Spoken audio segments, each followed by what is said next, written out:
Good morning to all. Today we'll discuss about Bitcoin. Bitcoin is a protocol which implements a highly available public and decentralized ledger. In order to update the ledger, a user must prove they control an entry in the ledger. The protocol specifies that the entry indicates an amount of a token that is Bitcoin. The user can update the ledger, assigning some of their Bitcoin to another entry in the ledger.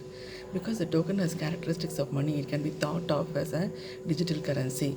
Bitcoin transactions are verified by network nodes through cryptography and recorded in a public distributed ledger called a blockchain. The cryptocurrency was invented in the year 2008 by an unknown person or group of people using the name Satoshi Nakamoto. The currency began usage in 2009 when its implementation was released as open source software. The word Bitcoin was defined in a white paper published on October 31st, 2008. It is a compound of the words bit and coin. So Bitcoin is a pseudonymous, meaning that funds are not tied to real world entities, but rather Bitcoin addresses this.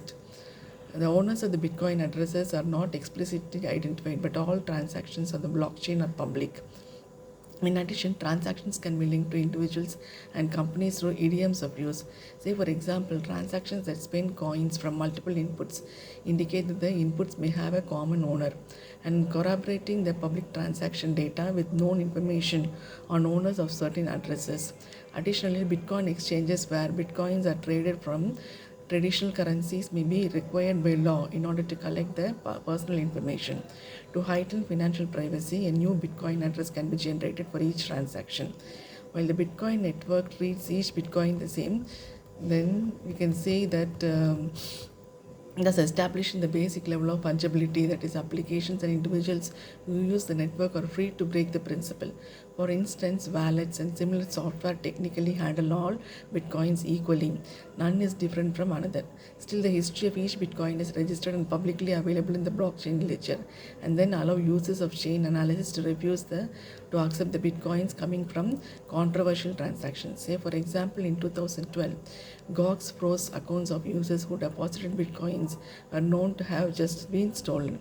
So, Bitcoin, the largest cryptocurrency by market capital, is a risky investment with high volatility. It should only be considered if you have a high risk tolerance, are in a strong financial position, and can afford to lose any money you invest in it.